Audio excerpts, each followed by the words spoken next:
J'adore les sabotages. Non, non, pour de vrai, les sabotages, c'est hyper douloureux. Je le sais.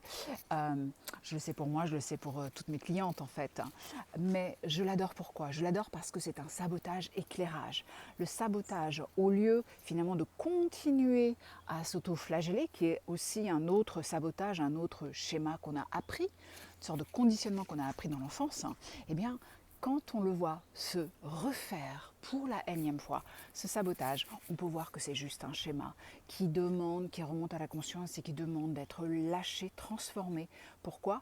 Parce qu'un schéma se met en place dans notre enfance à partir de notre compréhension, celle qu'on avait du haut de nos trois petites pommes quand on était toute petite, et que maintenant, dans cette saison de notre vie, que ce soit notre été, notre automne, notre hiver, on n'a plus besoin de ce schéma.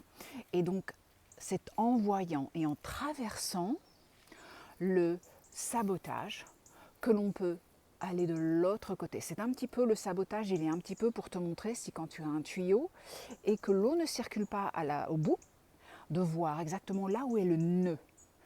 On a besoin de voir où est le nœud. Okay, et on va défaire le nœud tout tranquillement pour que l'énergie, la vie puisse recirculer. Donc on apprend avec ce sabotage éclairage à le voir différemment. Déjà, on ne se flagelle plus. On sait qu'on est dans cet apprentissage, on le voit pour ce qu'il était et on voit comment on peut le transformer. C'est tout ça qui peut se passer en coaching, en hypnothérapie et qui change notre regard. Et là, on peut lâcher ça, on peut transformer, on peut avancer de notre moi authentique. C'est pour ça que j'aime les sabotages. Ils sont une condition sine qua non pour avancer. Ciao.